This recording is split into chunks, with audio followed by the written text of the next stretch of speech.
Oke, selamat siang semuanya, selamat sore juga mungkin yang sedang menonton channel kita, Viskom Online Learning di waktu pulang kerja. Viskom Online Learning menyajikan materi-materi terkait permasalahan sosial politik, sosial ekonomi juga ada di dalamnya, dan juga permasalahan-permasalahan sosial. Jadi bagi kamu semua mahasiswa ataupun mungkin siswa-siswa juga yang punya materi pelajaran, materi kuliah terkait ilmu sosial, ilmu ekonomi, dan lain sebagainya, silahkan mampir ke channel Viskom Online Learning. Nah, pada kesempatan kali ini kita kedatangan namanya Kak Ninon yang hadir pada kesempatan kali ini. Halo Kak Ninon. Halo Kak. Halo. Kak Ninon ini adalah salah satu dosen di Fakultas Hukum di Universitas Kristen Satya Wacana juga. Kesibukannya kali ini apa Kak Ninon selama pandemi ini? Ngajar masih, tentunya dari rumah ya. Terus? Sama terakhir habis ngecek-ngecek TTS. Oh, TTS ujian tengah semester ya? Betul. Ujian tengah semester ya. Oke teman-teman semua, tema kita hari ini kami mengundang Kak Ninon sebagai salah satu narasumber kita. Kita akan membahas satu topik yang dalam minggu-minggu ini sedang heboh. Mungkin kalau ini akan diupload dalam minggu ini, selain tentang kebijakan 1 tahun Presiden Joko Widodo dengan Ma'ruf Amin, ada satu isu yang sebelumnya juga sedang heboh-hebohnya, yaitu tentang Omnibus Law. Nah, pasti teman-teman sudah mulai dapat tugas, dapat pertanyaan dari dosennya tentang Omnibus Law. Nah, kita akan bahas tentang Omnibus Law dari perspektif yang paling dasar dulu, karena dia bicara tentang dasar hukum, peraturan, kebijakan. Artinya kami pada kesempatan kali ini ingin mengundang dosen hukum untuk membicarakan tentang Omnibus Law. Oke, Kak Ninon, saya mau tahu dulu karena Omnibus Law ini kan bahasa asing gitu ya. Banyak orang yang kemudian, apaan tuh Omnibus Law? Lebih banyak kenal tuh Andi Lau gitu daripada Omnibus Law. Jadi ini salah satu apa ya, pemahaman dasar dulu yang pengen kita coba kenalkan ke masyarakat. Kira-kira maksudnya Omnibus Law itu apa sih dalam perspektif hukum? Oke.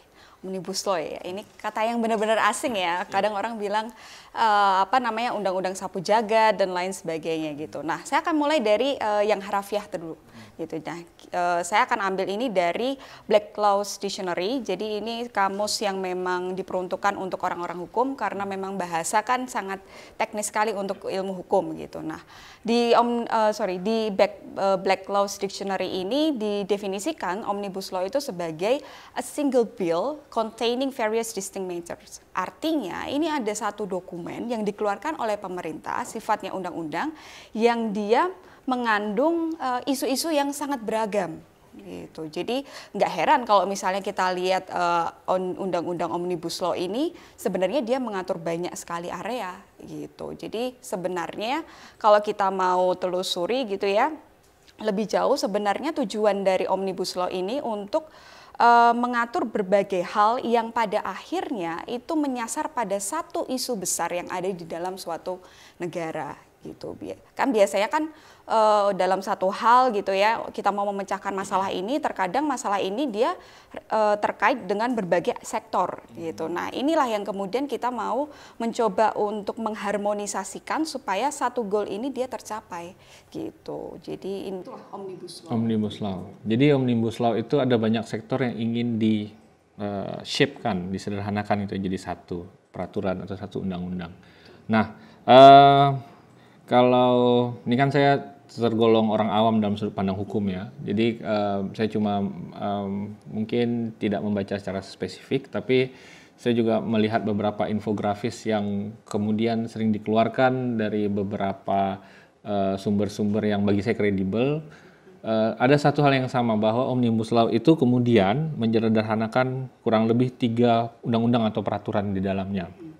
Nah, ketika ada 3 peraturan atau 3 sektor yang kemudian disederhanakan, dari sudut pandang hukum itu plus minusnya apa? Kak Ninon? Plus minusnya ya, plus minusnya itu adalah kalau misalnya kita berbicara keuntungan apa sih yang kita mau dapatkan dari mengompilasi gitu ya semua peraturan yang diubah dari berbagai undang-undang, apa enggak tambah makin kerjaan gitu ya.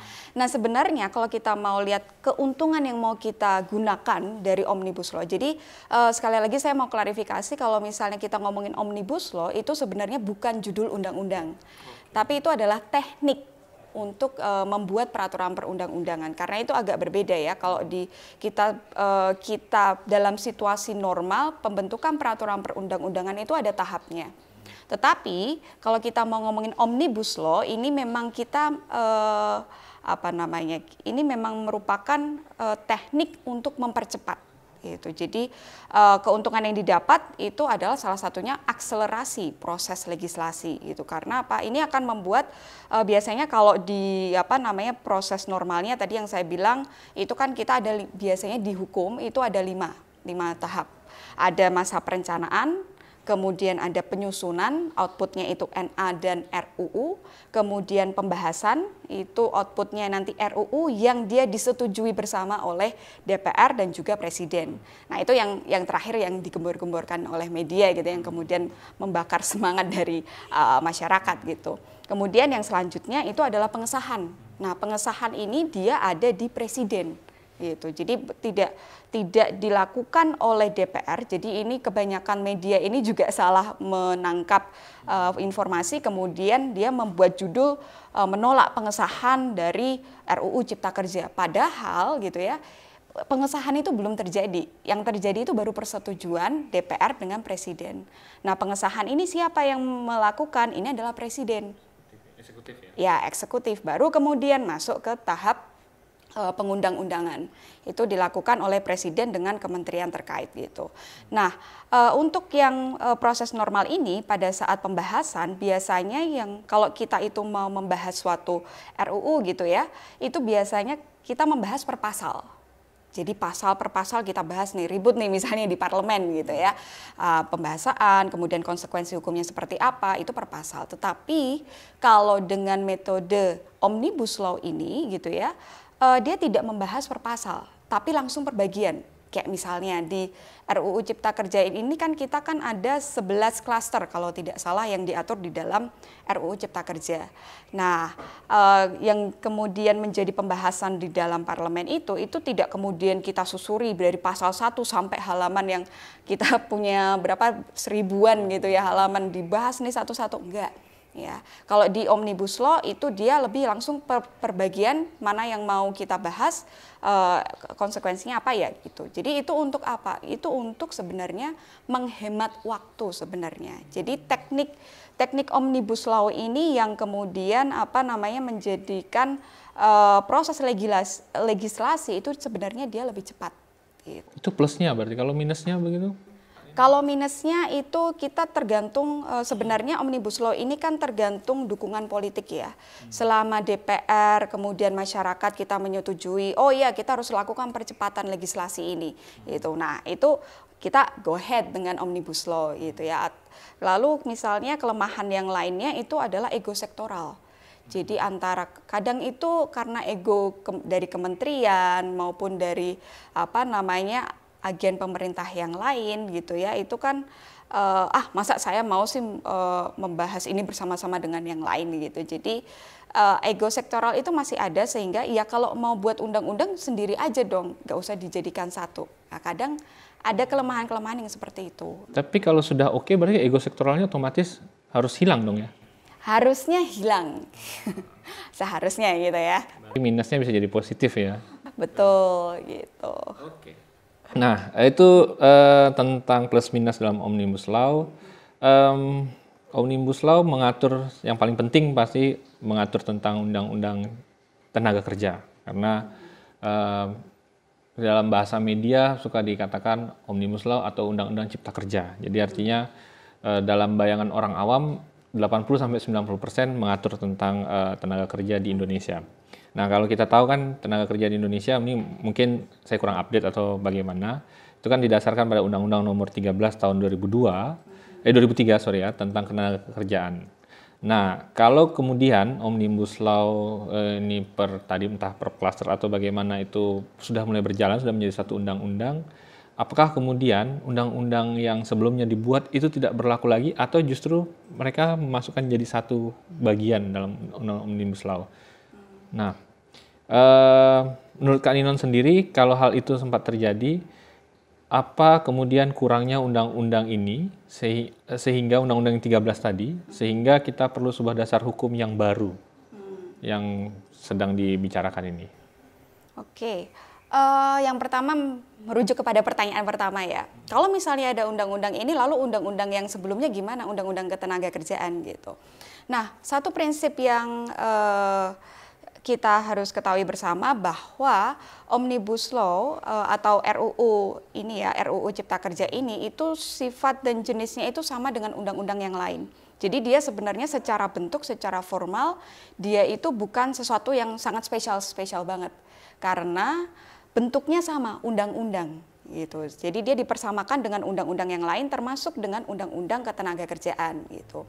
Nah, berarti gitu ya, kalau kita melihat pada prinsip umum hukumnya, berarti kalau misalnya undang-undang yang paling baru tidak mengubah undang-undang yang lama, berarti yang undang-undang lama dia masih tetap berlaku.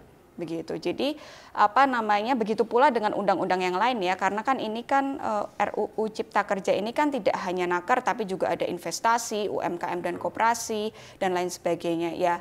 Selama norma di dalam undang-undang yang lama itu dia tidak dihapus, tidak diubah oleh RUU Cipta Kerja, ya itu masih berlaku. Gitu. Jadi kan kalau kita lihat di RUU contohnya nih ya, di bab keempat ketenagakerjaan di RUU Cipta Kerja, ini kalau saya tidak salah untuk mengutip ya, karena kan draft yang tersebar di masyarakat itu kan kadang berbeda ya, tapi saya mencoba untuk mendapatkan yang paling orisinal gitu ya. Itu kan bahasanya gini, yang pertama misalnya ketentuan pasal 44 dihapus. Nah, kalau misalnya bunyinya itu seperti itu, berarti pasal 44 dalam Undang-Undang Ketenagakerjaan itu sudah tidak berlaku, yang 2003 gitu. Tapi kalau misalnya ada lagi bentuknya itu ketentuan pasal 45 diubah sehingga berbunyi sebagai berikut.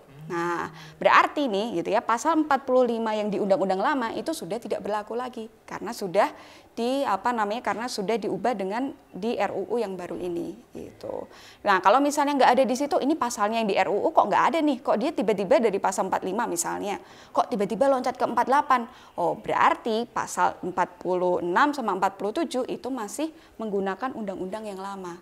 Gitu. Jadi cara membacanya seperti itu. Memang agak ribet ya karena ya itulah sistem pembentukan peraturan di Indonesia gitu ya. Ketika ada undang-undang baru, kita harus jeli gitu. Jadi kita harus memperhadapkan dengan undang-undang yang lama. Itu belum lagi kalau ada putusan MK. Kalau sudah ada putusannya beda lagi, gitu. Berarti kita semua sebagai orang awam kemudian tidak langsung merasa bahwa Omnibus Law akan menghapus beberapa undang-undang yang sudah diciptakan sebelumnya. Ya. Tapi mereka akan merujuk pasal-pasal yang kemudian tetap akan berbunyi di undang-undang sebelumnya. Begitu ya, betul, kurang lebihnya ya. Selama tidak diubah atau dihapus. Nah, tadi pertanyaan kedua yang sama tadi, saya ulangi lagi. Kira-kira apa kurangnya undang-undang tersebut sehingga membuat undang-undang yang baru yang mengatur tenaga kerja lagi gitu, Kak Ninon? Tentunya ketika pemerintah ini kan sebenarnya kan RUU Cipta Kerja ini kan inisiasi dari pemerintah. Jadi itu bukan DPR yang menginisiasi, tapi ini pemerintah yang menginisiasi. Nah, sebenarnya ini kita sudah bisa mendapatkan sinyal itu jauh-jauh hari. Karena apa? Ini sebenarnya salah satu bentuk realisasi dari komitmen Jokowi ketika dia kampanye sebenarnya gitu kan. Dia kan ingin membuat iklim investasi yang sangat kooperatif gitu ya, supaya kita dunia kerja di sini menjadi tumbuh gitu. Nah, salah satunya adalah dia ingin membuat terobosan membuat RUU Cipta Kerja ini gitu. Jadi kalau ditanyakan semangat dari RUU Cipta Kerja ini, jujur kalau saya menganggap ini adalah sesuatu yang sebenarnya positif gitu. Nah, ini kita belum ngomongin substansinya ya, kita ngomongin semangat untuk membentuk RUU Cipta Kerja ini gitu. Kalau nggak salah, ini dulu namanya bukan Cipta Kerja tapi kemudahan berusaha, nama aslinya kalau nggak salah gitu. Tapi ini kemudian berubah jadi Cipta Lapangan Kerja, kemudian berubah lagi jadi Cipta Kerja gitu. Nah, saya rasa untuk semangat yang seperti ini itu bagus ya, apalagi dengan situasi peraturan perundang-undangan di kita ini kan sangat kompleks dan kadang itu peraturan itu tumpang tindih satu sama lain, sehingga investor, saya juga memaklumi kalau misalnya ada investor yang datang tahu-tahu dia mau invest, udah tertarik tapi ternyata lihat peraturannya kok rigid banget nih, banyak banget nih peraturannya yang harus saya patuhi gitu kan. Wah, saya udah nggak jadi investasi di Indonesia aja, saya pindah aja yang peraturannya lebih simple. Ya, itu kan menjadi catatan khusus bagi pemerintah kita sebenarnya untuk mengevaluasi. Nah, salah satunya solusinya ya ini gitu. Oke, tapi ada hal positif yang banyak Kak Ninon sampaikan tadi, kemudahan lalu iklim peraturan yang akan dipermudah jadi satu poin positif. Nah, kalau saya memperhatikan sendiri di anak-anak ilmu sosial dan ilmu komunikasi, anak sosiologi, kami tergolong reaktif terhadap hasil dari undang-undang ini. Terlepas substansinya ya? Terlepas dari sudah membaca terkait substansi, ataupun ada hal-hal yang kalau dalam era demokrasi partisipatif ini, keterlibatan seluruh aktor kemudian jadi poin penting dalam etika berdemokrasi. Nah, itu yang kemudian dalam etika politik, dalam pembentukan Omnibus Law ini, bagi anak-anak ilmu sosial itu yang dikritisi. Bagaimana kemudian demokrasi partisipatif seakan-akan menirkan kehadiran berbagai macam aktor. Nah, kalau karena saya mungkin salah satu teman dari hukum, mungkin nggak sampai 5 orang, salah satunya Kak Ninon gitu ya. Reaksinya tidak sereaktif baik itu mahasiswa ataupun dosen ilmu sosial, tapi dosen hukum cenderung lebih kalem tapi tetap membahas. Nah, kalau dari sudut pandang hukum sendiri, kalau dari sudut pandang etika politik kan ada segala sesuatu yang tidak dilibatkan. Nah, apakah ada juga dari sudut pandang hukum yang kemudian membuat dalam tanda petik kericuhan sendiri nih? Ada hal-hal yang kemudian ini sebagai perspektif hukumnya nggak diisi, nggak dilingkupi. Ada nggak dalam proses Omnibus Law ini? Kalau dalam proses pembuatan RUU Kerja ini tentunya kita harus melihat dari 2 aspek. Pertama itu aspek formal, itu prosedurnya dalam pembuatan, kemudian yang ketiga itu dalam aspek substansialnya, artinya normanya ini dia bertentangan nggak dengan peraturan di atasnya, dalam hal ini adalah Undang-Undang Dasar gitu. Nah, kalau kita berbicara tentang prosedurnya secara formal gitu, memang ada banyak sebenarnya catatan kritis yang dirasakan oleh orang hukum, terutama ketika kita berbicara soal keterbukaan. Gitu. Tahu-tahu kan karena gini, ini kan keterbukaan ini kan sebenarnya melibatkan partisipasi publik untuk tahu prosesnya sampai di mana, kemudian masyarakat itu dia punya akses atau tidak terhadap dokumennya itu, kemudian belum lagi masyarakat harus diberi waktu untuk membaca untuk dokumen itu sebelum mereka bisa merespon gitu. Nah, yang terjadi adalah tahu-tahu gitu ya, seakan-akan ini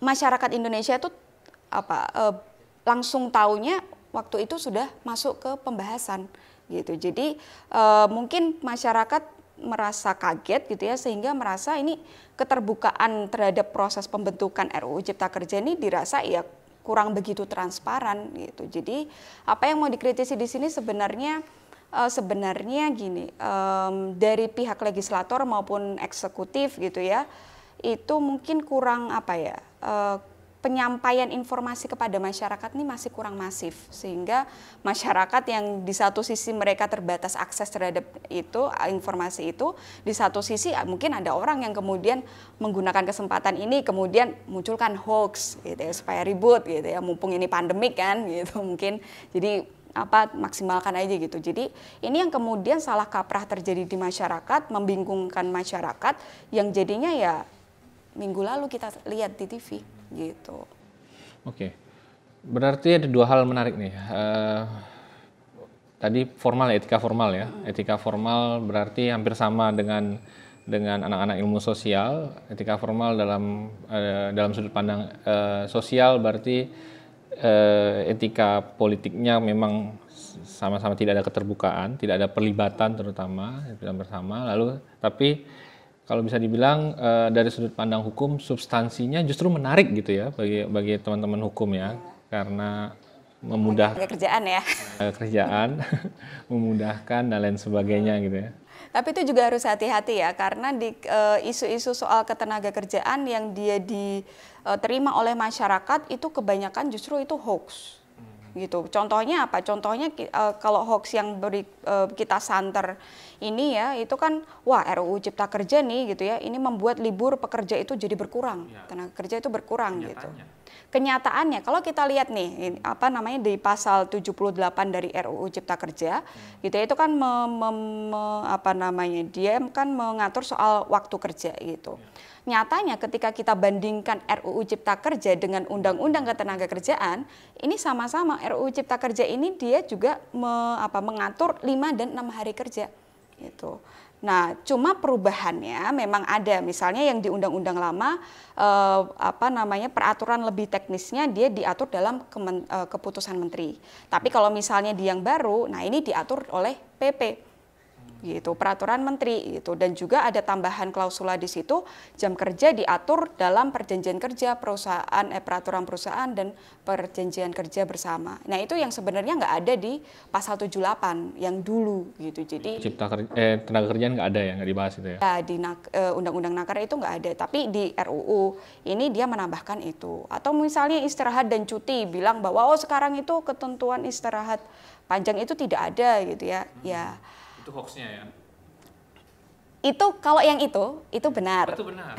Ya gitu. Jadi kalau yang dulu itu kita itu ada pasal 79 di Undang-Undang Naker, itu ada yang namanya ketentuan istirahat panjang, itu diatur kalau tenaga kerja dia sudah mungkin 6 tahun kerja atau berapa gitu ya, dia bisa, tapi tanpa cuti dan libur itu ya, itu dia bisa dapat 2 bulan sekaligus gitu. Nah kalau yang di sini di RUU Cipta Kerja gitu ya, ini kalau misalnya draftnya masih sama dengan yang saya pegang, itu dia nggak ada gitu ya. Jadi bukannya tidak ada, tetapi frasanya diganti menjadi dapat ditentukan oleh perusahaan yang diatur dengan perjanjian kerja atau peraturan gitu. Jadi ya dia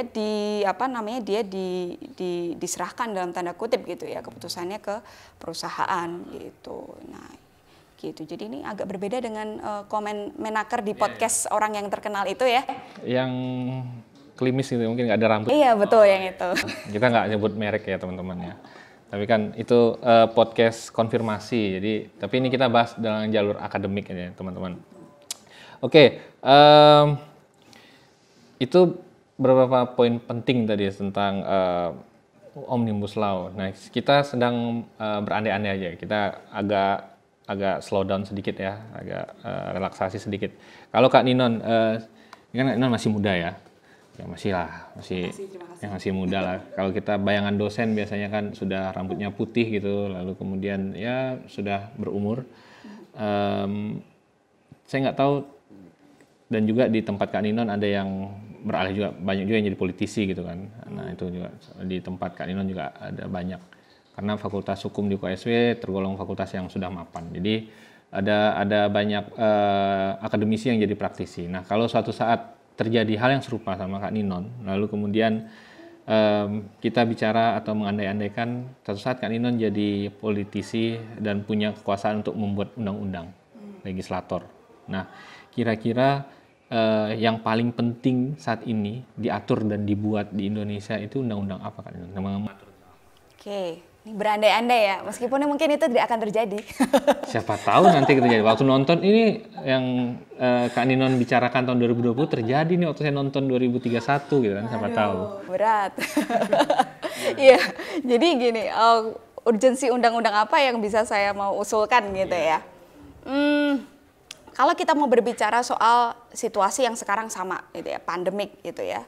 mungkin saya akan lebih ke concern kepada hak untuk hidup gitu. Karena saya termasuk orang yang punya prinsip hak hidup itu dia primary, hak ekonomi itu dia secondary gitu. Jadi orang nggak akan bisa melakukan aktivitas perekonomian kalau dia nggak hidup dulu gitu. Jadi hak hidup menurut saya dia menjadi dia ada di titik piramida yang paling atas. Kedua, baru hak ekonomi kita dorong sangat cepat gitu.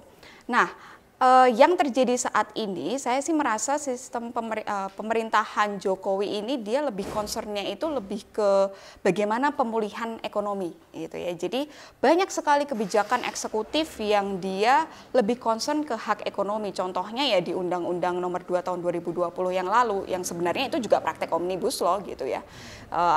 Cuma kalau menurut saya mungkin saya akan juga lebih menggencarkan usulan gitu ya Omnibus Law untuk undang-undang yang dia concern kepada bidang kesehatan gitu, karena itu itu hak yang memang harus kita utamakan untuk saat ini gitu.